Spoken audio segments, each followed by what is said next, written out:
Hello everyone and welcome back to the series of Basics of MBBS. I hope and I believe you all are doing great. आशा करती हूँ कि आप सभी लोग स्वस्थ होंगे।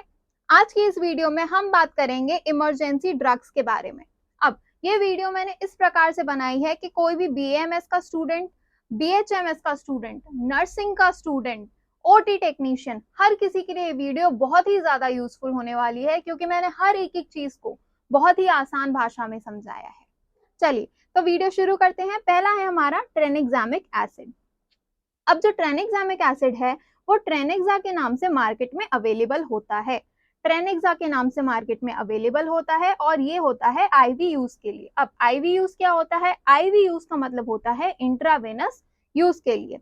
इसमें होता है ट्रेनेक्सामिक एसिड जो हेल्प करता है ब्लीडिंग को कंट्रोल करने के लिए। अब कोई पेशेंट तुम्हारे पास आ रहा है, बहुत ज्यादा खून उसका बह चुका है और उसका जो खून है वो रुक ही नहीं रहा, या फिर लेबर में भी जब हम पेशेंट्स को देखते हैं कि बहुत सारे पेशेंट का पोस्ट डिलीवरी जो है खून रुकता ही नहीं है, तो उस कंडीशन में तुम्हें ट्रेनेक्सामिक एसिड देना होता है। दूसरा है तो हमारे पास इटामीसाइलेट का इंजेक्शन। अब इटामीसाइलेट का ये होता है इटामीसाइलेट, इसमें होता है इटामीसाइलेट जो कि मेंस्ट्रुएशन के वक्त जो ब्लीडिंग है, अगर बहुत ज्यादा ब्लीडिंग हो रही है तो उसको कंट्रोल करने में हेल्प करता है। नेक्स्ट है तुम्हारा पेंटॉप का इंजेक्शन। अब हमने पेंटॉप की टैबलेट्स भी देखी थी। अगर इंसान को बहुत ज्यादा ही जो प्रॉब्लम है उसकी रुक ही नहीं रही है टैबलेट्स के देने के बाद, तब हम उसको इंजेक्शन देंगे। ठीक है, तो पेंटॉप का इंजेक्शन में इसका कंटेंट होता है पेंटोप्राजोल। ओके, और ये हेल्प करता है गैस फॉर्मेशन को बंद करने में। नेक्स्ट आता है हमारे पास गैस्ट्राइटिस का इंजेक्शन। इसमें होता है एसिलॉक का इंजेक्शन। एसिलॉक का इंजेक्शन हम सभी ने देखा है। इसमें होता है रेनिटेडिन, और जो कि एसिड फॉर्मेशन हमारी स्टमक में बंद करवाता है। नेक्स्ट अब हम देखते हैं कुछ एंटी एलर्जिक इंजेक्शन। ठीक है, एंटी एलर्जिक इंजेक्शन, एविल का इंजेक्शन तुम सबने सुना होगा इसका नाम। इसमें होता है फेनेरिमाइन मैलिनेट। ओके, इसमें होता है फेनेरिमाइन मैलिनेट, और ये यूज होता है कोई भी अगर एलर्जी हो रही है तुम्हारी बॉडी में तो उसको प्रिवेंट करने के लिए ये यूज होता है। दूसरा एंटी एलर्जिक इंजेक्शन की अगर मैं बात करूं तो दूसरा होता है तुम्हारे पास डेक्सोना का इंजेक्शन। इसमें होता है डेक्सामिथाजोन, और डेक्सामिथाजोन हम सभी को पता है किस लिए यूज करते हैं हम, किसी भी एलर्जी के लिए या फिर कोई ब्रीदिंग प्रॉब्लम हो रही है इंसान को तब यूज करेंगे, एंड आर्थराइटिस के केस में भी कभी कभार हम इसको दे सकते हैं। नेक्स्ट एंटी एलर्जिक कौन सा है? वो है तुम्हारा बीटा एसपी। इसमें होता है बेटामेथाजोन। ठीक है, डेक्सामेथाजोन एंड बेटामेथाजोन। इसको हम यूज करते हैं ब्रीदिंग प्रॉब्लम्स के लिए, एलर्जी में दे सकते हैं, या फिर अगर स्वेलिंग सूजन है तब दे सकते हैं। ठीक है, नेक्स्ट आता है एंटीबायोटिक इंजेक्शन। एंटीबायोटिक इंजेक्शन में पहला है तुम्हारा मोनोसेफ का इंजेक्शन। मोनोसेफ के इंजेक्शन में कॉम्पोजिशन होता है सेफ्ट्रायोक्सोन सोडियम। सेफ्ट्रायोक्सोन सोडियम इसमें होता है। टाइफॉइड का फीवर अगर है पेशेंट को तब दे सकते हो, मेनिंजाइटिस है तब दे सकते हो, लंग का कोई इंफेक्शन है या यूरिन का कोई इंफेक्शन है तब ये तुम दे सकते हो। नेक्स्ट एंटीबायोटिक इंजेक्शन कौन सा आता है तुम्हारा? आता है एमिकासिन का इंजेक्शन। अब एमिकासिन के बारे में भी तुम लोगों ने सुना होगा। ठीक है, एमिकासिन का इंजेक्शन में क्या क्या होता है तुम्हारे पास? होता है एमिकासिन सल्फेट। इसको हम यूज करते हैं अगर कोई किसी पेशेंट को बोन इन्फेक्शन है, या फिर इंट्रा अब्डोमिनल इन्फेक्शन है, निमोनिया है, या फिर जेनाइटल इन्फेक्शन है तब। नेक्स्ट एंटीबायोटिक में आता है तुम्हारे पास जेंटामाइसिन। अब जेंटामाइसिन तो बहुत ही ज्यादा फेमस आदमी है, इसके बारे में तो तुम सभी को पता ही है। ठीक है, तो जेंटामाइसिन के भी सेम यूज है, निमोनिया में यूज करते हैं, जेनाइटल इन्फेक्शन में यूज करते हैं, और बोन इन्फेक्शन में यूज करते हैं। नेक्स्ट जो एंटीबायोटिक इंजेक्शन है वो है तुम्हारे पास टेक्जीम का इंजेक्शन। ठीक है, इसमें होता है सेफ्ट्राइक्सोन सोडियम, और इसका यूज हम करते हैं कभी सेल्यूलाइटिस का पेशेंट आया है उसमें, एंडोमेट्रियोसिस, जो एंडोमेट्रियम होती है लेयर यूट्रस की वो थिक हो जाती है, उस प्रोसेस को हम बोलते हैं एंडोमेट्रियोसिस, या फिर कोई लंग इन्फेक्शन है तब हम इसको यूज करते हैं।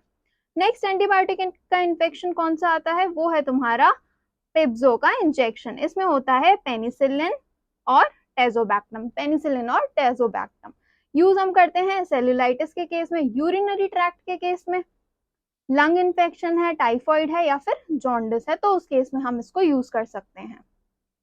नेक्स्ट एंटीबायोटिक का इंजेक्शन कौन सा आता है तुम्हारे पास? नेक्स्ट एंटीबायोटिक इंजेक्शन तुम्हारे पास आता है क्लैविम का इंजेक्शन। इसमें होता है अमोक्सिसिलिन, इसमें होता है अमोक्सिसिलिन, और ये हम यूज करते हैं कोई ईयर इन्फेक्शन है, माउथ इन्फेक्शन है, लंग इन्फेक्शन है, या टाइफाइड का केस अगर तुम्हारे पास आया तब यूज कर सकते हो। नेक्स्ट एंटीबायोटिक इंजेक्शन तुम्हारे पास जो है वो है मेट्रोगाइल का इंजेक्शन। इसमें होता है मेट्रोनिडाजोल, और मेट्रोनिडाजोल हम सभी को पता है क्यों यूज करता है। कोई पेशेंट अगर लूज मोशंस में आ रहा है, अगर उसके जो दस्त है वो बंद ही नहीं हो रहे हैं, तब उस कंडीशन में तुम उसको दे सकते हो। ठीक है, कोई स्टमक इन्फेक्शन है तब दे सकते हो, फूड पॉइजनिंग है, बाहर का कुछ खा लिया तब दे सकते हो। एंटीएमेटिक, एंटीएमेटिक का मतलब होता है एक ऐसे इंजेक्शन जो कि अगर पेशेंट को बहुत ज्यादा उल्टियां आ रही हैं तो उसको कंट्रोल करने में हेल्प करते हैं।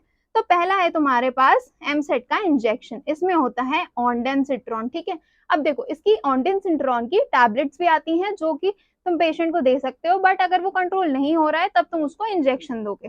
तो इसका यूज हम करते हैं वॉमिट को स्टॉप करने के लिए। नेक्स्ट आता है पेन की। अगर मैं बात करूं तो पेन के लिए सबसे जो पहला नाम हमारे जहन में आता है वो आता है डायनापार के इंजेक्शंस का। ठीक है, क्योंकि डायनापार हो सकता है तुम्हारा पहला प्यार है। ठीक है, क्योंकि उसका नाम तुम्हारे जहन में पहला बार आता है। इसमें होता है डिक्लोफिनेक। ठीक है, इसको यूज करते हैं कोई भी स्टमक पेन है या फिर फुल बॉडी पेन अगर पेशेंट को हो रहा है तब हम इसको यूज करते हैं। मेनली ये इमरजेंसी जो रूम है वहां पर रखा जाता है। नेक्स्ट आता है तुम्हारा डिजॉक्सिन का इंजेक्शन। अब डिजॉक्सिन तो हम सभी को पता है, हमने सीवीएस वाले चैप्टर में पढ़ा है। डिजॉक्सिन हम यूज करते हैं हार्ट फेलियर के केस में, या फिर अबनॉर्मल अगर हार्ट बीट है पेशेंट की तब यूज करते हैं।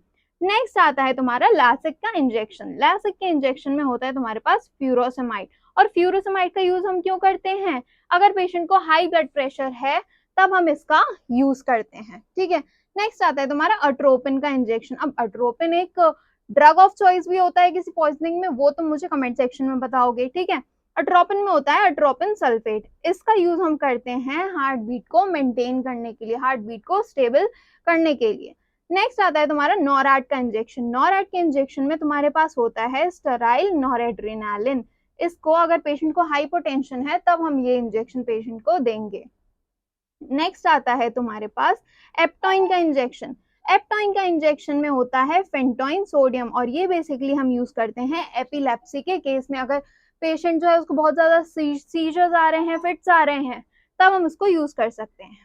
और नेक्स्ट आता है तुम्हारे पास डेरिफाइलिन। डेरिफाइलिन में क्या होता है? इटोफाइलिन होता है, जो कि एस्थमा का अगर पेशेंट है उसको एस्थमेटिक अटैक्स आ रहे हैं तब ये तुम यूज कर सकते हो। ठीक है, तो ये तो था कुछ इमरजेंसी इंजेक्शंस और इमरजेंसी ड्रग्स के बारे में। अब अगर तुम्हें इस चीज का पीडीएफ चाहिए तो चैनल को सब्सक्राइब कर लो, बेल आइकन को दबा दो और कमेंट सेक्शन में अपनी इंस्टाग्राम आईडी लिख दो, फिर मैं तुम्हें ये पीडीएफ जो है वो वहां पर फॉरवर्ड कर दूंगी। और अगर वीडियो पसंद आई हो तो प्लीज प्लीज प्लीज चैनल को सब्सक्राइब कर देना। Thank you.